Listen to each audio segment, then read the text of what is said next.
멕시코 국경 인근의 텍사스주 대형 트레일러에서 이민자들로 추정되는 시신들이 무더기로 발견돼 충격을 주고 있습니다. 로스앤젤레스에서 시카고로 가던 암트랙의 여객 열차가 덤프트럭과 충돌하면서 탈선하는 사고가 일어났습니다. 대법원의 낙태권 폐지 판결 이후 사후 피임약 수요가 크게 늘면서 일부 유통업체는 사후 피임약 판매 수량 제한에 나섰습니다. 낙태권 폐지 판결에 이어 보수 성향으로 확연히 기운 미 연방 대법원이 투표권을 한층 축소하는 판결을 내릴 수 있다는 우려가 제기되고 있습니다. 뉴욕시에 합법적으로 체류하는 80만 명의 외국인에게 지방선거 투표권을 부여하겠다는 뉴욕시의 계획이 무산됐습니다. 이상은 이 시각 주요 뉴스입니다.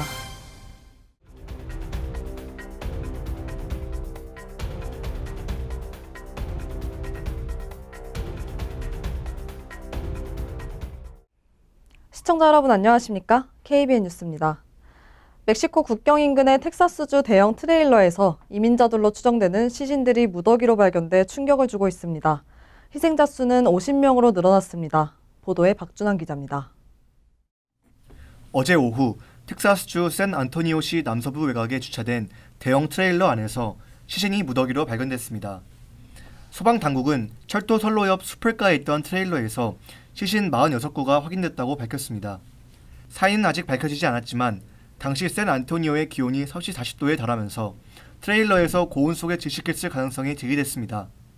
사망자를 제외하고 어린이 4명을 포함한 16명은 인근 병원으로 이송됐으나 추가 사망자가 발생해 사망자는 총 50명으로 늘어났습니다. 찰스 후드 소방서장은 이들 몸이 만질 수 없을 정도로 뜨거웠고 탈수 상태였으며 트레일러 내부에는 칙수가 발견되지 않았다고 말했습니다. 또 트레일러는 냉장용 차량이었으나 냉장 장치가 작동한 흔적은 없었다고 밝혔습니다. 윌리엄 맥머너스 경찰서장은 트레일러에 있던 이들은 미국으로 미입국하려던 이주자로 추정된다고 밝혔습니다. 샌안토니오는 멕시코와 맞닿은 텍사스주 남부 지역입니다. 출입국을 관리하는 국토안보부가 조사에 착수했습니다.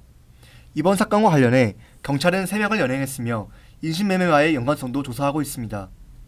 샌안토니오 현지 방송은 이들이 멕시코 국경을 넘어 미국으로 건너온 불법 이민자로 추정되지만 정확한 신원은 경찰에서 수사하고 있다고 전했습니다. 한 경찰관은 현지 언론에 트레일러 안에 있던 사람이 100명은 되는 것 같다라고 말했습니다. 뉴욕타임스는 이번 사건이 최근 수년 이래 멕시코에서 미국으로 넘어오는 이민자와 관련해 최악의 상황 사건 중 하나라고 설명했습니다. 2017년에는 샌안토니오 월마트에 주차돼 있던 트럭에 갇혀있던 이주자 10명이 사망했고 2003년 같은 도시에서 찜통 같은 트럭에서 19명이 숨진 채 발견됐습니다. KBN 뉴스 박주단입니다. 로스앤젤레스에서 시카고로 가던 암트랙의 여객 열차가 어제 미주리주에서 건널목을 막고 있던 덤프트럭과 충돌하면서 탈선하는 사고가 일어났습니다. 암트랙은 최소 3명이 사망했고 상당수의 승객들이 부상을 당했다고 발표했습니다. 암트랙은 어제 오후 12시 42분경 사고가 발생했으며 열차에는 243명의 승객들과 승무원 12명 등 총 255명이 타고 있었다고 발표했습니다. 사고 원인은 미주리주 맨든 지역의 철도 교차로에 멈춰있던 덤프트럭과 열차가 충돌하면서 기관차 2량과 객차 8량이 탈선하게 된 것이라고 밝혔습니다. 구급대는 상당수의 부상자가 나왔으며 일부는 중태라고 전했습대 현장에는 구조대가 쓰러진 열차 차량들 위로 사다리를 걸쳐놓고 다친 승객들을 데리고 나왔으며 환자 이송용 헬기 6대도 환자 이송에 나섰습니다. 사고 열차에는 시카고에서 열리는 미국 미래 경영지도자 총회에 참석하러 가던 캔자스주 이스턴의 플레전트 리치 고등학교 학생들도 타고 있었다고 팀 베인 교장이 밝혔습니다. 사우스웨스트 치프란 이름의 이 열차편은 로스앤젤레스에서 시카고까지 약 이틀에 걸쳐 운행하는 열차입니다. 사고가 난 맨든은 캔자스시티 북동쪽으로 135km 거리에 있는 인구 약 160명의 작은 마을입니다. 대법원의 낙태권 폐지 판결 이후 사후 피임약 수요가 크게 늘면서 일부 유통업체는 사후 피임약 판매 수량 제한에 나섰습니다. 월스트리트저널에 따르면 약국 체인점을 운영하는 CVS 헬스코프는 의사의 처방전 없이 구매할 수 있는 사후 피임약의 고객 1명당 판매 수량을 3알로 제한했습니다. CVS 헬스코프는 충분한 사후 피임약 재고를 가지고 있지만 이 약에 대한 고객의 접근권을 보장하고 원활한 공급을 위해 일시적으로 판매 수량 제한 조치를 취했다고 설명했습니다. 라이트 에이드코프도 수요 증가를 이유로 고객 한 명당 구매할 수 있는 사후 피임약의 수를 3알로 제한했다고 밝혔습니다. 월마트는 구매 가능 수량에 제한을 두지 않았지만 이번 주는 4알에서 6알 정도만 구매할 수 있는 상태인 것으로 전해졌습니다. 월마트는 온라인을 통해 주문할 경우 다음 달에 발송되는 물량에 대해서는 구매 가능 수량을 제한하지 않고 있습니다. 월그린스 부츠 얼라이언스도 한때 온라인 구매에 대해 수량 제한을 뒀지만 실수로 인한 것이라며 곧 정상화될 것이라고 말했습니다. 미국 내에서는 식품의약국의 승인을 받은 세 종류의 사후 피임약이 판매되고 있습니다. 이 가운데 플랜B 브랜드로 팔리는 한 종류만 의사의 처방전 없이 구매할 수 있습니다. 월스트리트저널은 대법원의 낙태권 폐지 판결 이후 소셜미디어에서 사후 피임약을 가능한 한 많이 구매해야 한다는 목소리와 꼭 필요한 사람이 사용할 수 있도록 불필요한 구매를 자제해야 한다는 주장이 동시에 나오고 있다고 전했습니다. 낙태권 폐지 결정에 보수 성향으로 확연히 기운 미 연방 대법원이 투표권을 한층 축소하는 판결을 내릴 수 있다는 우려가 제기되고 있습니다. 박준환 기자가 보도합니다. 정치 전문 매체 폴리티코는 연방 대법원이 올가을 엘레베마의 지역구 재약점 문제와 관련한 심리를 앞두고 인종을 비롯해 소수자 차별에 근거한 투표 관행 및 절차를 금지한 투표권의 핵심 조항을 후퇴시킬 우려가 있다고 보도했습니다. 대법원은 앞서 2013년 인종차별 투표 관행이 있는 주의 경우 선거법 개정에 앞서 연방 법원이나 법무부의 사전 승인을 받도록 한 규정에 위헌 판정을 내린 바 있습니다. 이에 따라 50년 만에 처음으로 올해 11월 중간선거를 앞두고 엘레바마와 조지아, 루이지애나 등 3개의 주가 이 같은 사전 승인 없이 선거법 개정을 진행했고 그 결과 명백히 흑인 유권자들에게 불리한 선거구 재약정이 이뤄졌다는 지적이 나오고 있습니다. 엘레바마의 경우 전체 인구에서 흑인 비중이 4분의 1에 달하지만 흑인 유권자를 대부분 한 지역구에 몰아넣는 방식으로 선거구를 재약정했다는 비판에 직면한 상황입니다. 연방법원은 지난 봄 엘레바마의 선거구 획정안을 반려했지만 대법원은 촉박한 시간을 이유로 5대4로 연방법원 판결을 뒤집었고 대신 올 가을 관련한 심리를 진행하기로 한 상황입니다. 이 때문에 일각에서는 도널드 트럼프 전 대통령 시절 보수 절대 우위로 재편된 대법원 구조상 선거권에 영구적이고 심각한 제한이 가해질 수 있다는 지적이 제기됩니다. 엘레베마 주가 인종 중립에 근거해 선거구 획정을 진행했다고 주장하는 상황에서 대법원이 이 같은 인종 중립을 인정할 경우 인종차별 규정에 있어 한층 엄격한 정의와 잣대가 적용될 수밖에 없다는 것입니다. 선거법 전문가는 인종인지적인 법에 인종 존립 원칙을 적용했다는 엘레바마 주의 주장을 대법원이 받아들일 경우 이는 투표법에서 소수자의 권리를 이전과 비교할 수 없을 정도로 축소할 수 있다고 우려를 표했습니다. KBN 뉴스 박준환입니다. 뉴욕시에 합법적으로 체류하는 80만 명의 외국인에게 지방선거 투표권을 부여하겠다는 뉴욕시의 계획이 무산됐습니다. 계속해서 박준환 기자입니다. 뉴욕주 대법원이 어제 미국 시민권자가 아니더라도 뉴욕시에 거주한다면 지방선거 투표권을 부여하겠다는 뉴욕시의 조례에 대해 위헌 결정을 내렸습니다. 주 대법원은 결정문에서 뉴욕시 조례는 시민권자에게만 투표권을 부여한 헌법과 상충한다고 지적했습니다. 외국인에게 투표권을 부여하려면 주민투표 등의 절차를 거쳐야 한다고 덧붙였습니다.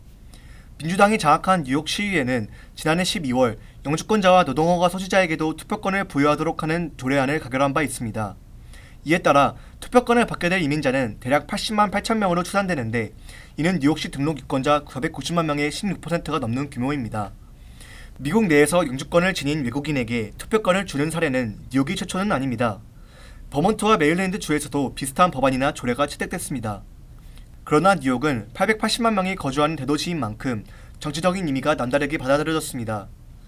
주 대법원이 위헌 결정을 내림에 따라 내년 1월부터 허용키로 했던 외국인에 대한 투표권 부여는 없던 일이 됐습니다. 이날 결정에 대해 공화당은 당연한 결과라며 환영 입장을 밝혔습니다. 공화당 소속인 조지프 보렐리 뉴욕 시의원은 주 헌법에 명백하게 나와 있는 조항을 읽을 수 있는 사람이라면 위헌 결정은 당연하다고 생각할 것이라며 외국인의 투표는 불법이라고 말했습니다. 반면 민주당 소속인 에릭 애덤스 뉴욕시장 측은 향후 대응 방안을 검토 중이라고 밝혔습니다. KBN 뉴스 박준환입니다. 지난 4월에도 미국의 주택가격이 고공행진을 이어갔지만 가격 오름세가 살짝 둔화하는 조짐도 보였습니다. 미 주요 도시들의 평균 집값 추세를 측정하는 4월 S&P 코어로즈 케이스 실러 주택가격 지수가 전년 동월보다 20.4% 급등했습니다. 지난 3월 20.6%보다는 상승률이 소폭 감소했는데 집값 상승률이 조금이나마 낮아진 것은 지난해 11월 이후 처음입니다. 따라서 4월 케이스실러 주택가격지수는 미국의 집값 과열이 식기 시작했다는 첫 번째 잠재적 신호일 수 있다고 CNBC는 전했습니다. 10개 주요 도시 주택가격지수는 19.7%, 20개 주요 도시 주택가격지수는 21.2% 각각 올라 전월 19.5%, 21.1%보다 상승폭이 약간 높았습니다. 20개 주요 도시 중 3월보다 가격 상승률이 높아진 곳은 주로 남부 지역의 9개 도시로 템파가 작년 동월보다 35.8% 급등해 상승률 1위에 올랐고 마이애미 33.3%, 피닉스 31.3% 등의 순으로 뒤를 이었습니다. 크레이그 라자라 S&P 다우존스 전무는 올해 4월은 미국의 집값 성장률에서 첫 감속 신호를 보여줬다며 20개 주요 도시 전부 두 자릿대 상승률을 기록하는 등 매우 광범위한 주택시장의 힘을 계속 목격할 수 있었다고 말했습니다. 라자라 전무는 금리 상승의 영향이 이제 막 시작됐다며 더욱 도전적인 거시경제 환경이 이례적인 집값 성장세를 더 오래 지탱하지 못할 수 있다고 내다봤습니다. 아직 집값 상승률이 매우 높은 편이긴 하지만 미국의 주택 매매 건수가 최근 들어 큰 폭으로 감소한 것도 주택시장 냉각의 신호로 받아들여지고 있습니다. 앞서 미 부동산 중개인협회가 발표한 자료에 따르면 5월 기존 주택 매매 건수는 전년 동월보다 8.6% 급감해 4개월 연속 감소세를 이어갔습니다. 40년 만에 최악의 인플레이션 속에 미국인 10명 중 6명은 먹고 사는데 월급을 전부 다 써야 하는 것으로 나타났습니다. CNBC 방송에 따르면 미국 P2P 대출회사 랜딩클럽의 5월 설문조사 결과 응답자의 58%가 하루 벌어 하루 산다고 밝혔습니다. 지난 4월 61%보다 다소 줄어들었지만 전년 동월 54%보다는 증가한 결과입니다. 특히 연봉 25만 달러가 넘는 고소득자 중에서도 30%는 다음 월급을 받기 전까지 직접 월급을 다 지출한다고 답했습니다. 최근 컨설팅 회사 윌리스타워 왓슨의 또 다른 설문조사에서도 연봉 10만 달러 이상 응답자의 36%가 하루 벌어 하루 산다고 밝힌 바 있다고 CNBC는 전했습니다. 미국인들의 삶이 팍팍해졌다는 이번 설문 결과는 5월 소비자 물가 지수가 전년 동월보다 8.6% 급등해 1981년 12월 이후 최대 상승폭을 기록한 이후에 나왔습니다. 러시아의 우크라이나 침공 여파로 휘발유, 식료품, 집값 등이 동시에 상승해 미국인들의 실질 소득을 악화시키고 있습니다. 미국에서는 근로자 임금도 빠르게 오르는 추세지만 더 빠르게 상승하는 물가를 따라잡지 못하는 형국입니다. 뉴욕 연방준비은행 보고서에 따르면 올해 1분기 미국인들의 신용카드 결제액은 총 8,410억 달러로 전년보다 증가했습니다. 전문가들은 카드 결제액이 각종 생필품 가격 인상 여파로 2분기 이후 더욱 오를 가능성이 크다고 예상했습니다. 캘리포니아주가 기름값 상승 등 높은 물가에 대응하기 위해 주민에게 최대 1,050달러 현금을 지급하는 인플레이션 구제 수당을 도입했다고 밝혔습니다. 블룸버그 통신에 따르면 게빈 뉴섬 주지사와 주 의회는 전날 이러한 내용의 인플레이션 구제 패키지에 합의했습니다. 인플레이션 수당은 소득 수준과 부양 가족에 따라 최대 1,050달러까지 차등 지급됩니다. 이 수당은 코로나19 경기 부양 자금과 마찬가지로 신청자의 계좌에 현금으로 직접 입금됩니다. 캘리포니아주는 970억 달러 규모의 흑자 재정 가운데 인플레이션 구제 패키지에 170억 달러를 할당했습니다. 이 대책에는 인플레이션 수당과 함께 향후 1년간 경유세금 부과 유예, 교통 인프라 개선 등이 포함됐습니다. 뉴섬 주지사는 이번 조치는 중산층에 대한 세금 환급의 일환이라면서 주민 여러분이 자동차 연료 탱크를 채우고 식료품을 사는 데 도움이 될 것이라고 밝혔습니다. 합의를 이끈 민주당 의원들도 휘발유부터 식료품까지 치솟는 물가로 고심하는 주민들의 호주머니에 달러를 넣어드리는 것을 우선으로 했다고 말했습니다. 연방이민서비스국에 적체돼 있는 이민 신청 서류들의 건수가 520만여 건에 달해 코로나19 팬데믹 이전보다 2배 가까이 증가한 것으로 나타났습니다. 연방국토안보부 산하 이민옴부즈맨실이 최근 연방의회에 제출한 보고서에 따르면 현재 이민서비스국에 접수된 후 처리가 되지 못하고 적체돼 있는 신청 서류는 총 520만여 건에 달하는 것으로 나타났습니다. 수속이 시작된 후 계류되어 있는 케이스는 이보다 더 많은 850만여 건이라고 연방 뉴스 네트워크가 전했습니다. 이 같은 적체 케이스들의 수는 팬데믹 이전이던 지난 2019년 7월 당시에는 270만여 건이었던 것이 3년여 만에 2배 가까이 늘어난 것입니다. 적체 현상이 심화됨에 따라 이민서비스국은 이를 완화하기 위해 올해 말까지 4,000명 이상의 직원을 신규 채용하고 2022-2023 회계연도의 이민 신청 서류별 프로세싱 기간 목표를 앞당기기 위해 노력한다는 계획입니다. 이민서비스국은 급행 수수료를 내면 신속 처리를 해주는 취업비자 신청과 취업이민청원 서류의 프리미엄 프로세싱은 접수 후 2주 내에, 그리고 프리미엄 프로세싱이 아닌 일반 취업비자 신청서는 접수 후 2개월 내에 처리를 목표로 하고 있습니다. 또 노동허가 신청, 재입국허가, 체류신분 연장과 변경, 동반가족 영주권 추가 등 4종류의 신청서는 접수 후 3개월 이내 처리를 목표로 합니다. 이 밖에도 시민권 신청, 영주권 신청, 프리미엄 프로세싱이 아닌 취업이민 청원 등 다른 신청 서류들은 접수 후 6개월 이내로 프로세싱 타임 사이클을 선정한다는 계획입니다. 간추린 소식입니다. 미국 소아과학회와 아동병원협회가 공동조사한 통계에 따르면 6월 23일로 끝나는 일주간 어린이 코로나19 확진자는 6만 8천 명으로 1년 전인 8,400명에 비해 크게 증가했습니다. 지난 4주일 동안 발생한 어린이 코로나 확진자가 33만 명에 달합니다. 미국의 올해 어린이 확진자 수는 약 580만 명이 증가했고, 코로나19 확산 초기부터 검사에서 양성 반응이 나온 어린이는 총 1,360만 명을 넘어섰습니다. 캘리포니아 하원 최석호 의원은 매년 5월 18일을 5.18 민주화운동의 날로 지정해 기념하는 결의안을 최근 발의했습니다. 최 의원은 민주주의는 미국 국민이 지지하고 수호하는 자유를 사랑하는 이들이 이상적으로 향유하는 체제로 거저 주어지는 것이 아니라 투쟁과 희생의 과정을 통해 얻어진다며, 한국은 이런 고뇌의 과정을 거쳐 모범적인 민주주의 국가의 위상을 달성했다고 평가했습니다. 결의안은 오는 8월 8일 캘리포니아주 의회 본회의에서 통과될 것으로 최 의원은 전망했습니다. 5.18 민주화운동 기념일 준비위원회는 같은 날 기념일 제정 기념식을 열 예정입니다. 바이든 대통령은 코로나19 팬데믹 기간 농무부가 지원했던 공립학교 무료급식 프로그램 만료를 앞두고 지난 25일 프로그램을 연장하는 법안에 서명했습니다. 법안은 30억 달러 규모의 예산을 투입해 올 여름방학 기간과 2022-2023학년도에 무료급식 및 할인 혜택을 제공하는 것을 골자로 합니다. 9월 30일까지는 소득과 상관없이 전국 모든 학생들에게 무료급식을 제공하지만 이후에는 연방 빈곤선 130% 이하인 가구의 학생에만 무료급식이 제공됩니다. 백악관이 다음 달 19일부터 일반인의 경내 관람을 완전 정상화한다고 밝혔습니다. 관람은 매주 화요일부터 토요일까지 오전 8시부터 낮 12시 30분까지 가능합니다. 관람을 위해서는 기존대로 최소 21일 전에 신청해야 하며, 신청은 지역구 의원이나 상하원의 의회관광조정관을 통해 할 수 있습니다.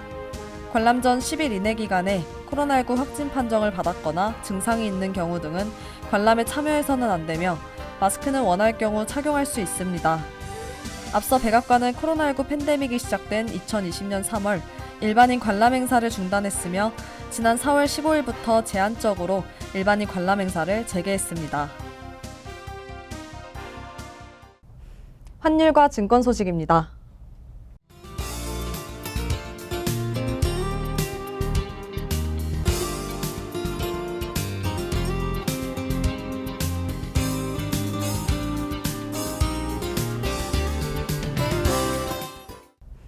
이어서 날씨입니다. 수요일은 화창하겠습니다. 낮 최고 기온은 84도, 섭씨 29도, 밤 최저 기온은 70도, 섭씨 21도로 예상됩니다. 목요일도 화창하겠습니다. 금요일도 계속해서 화창한 날씨가 이어지겠습니다. 이상으로 KBN 뉴스를 마칩니다. KBN과 함께 즐거운 저녁 되시기 바랍니다.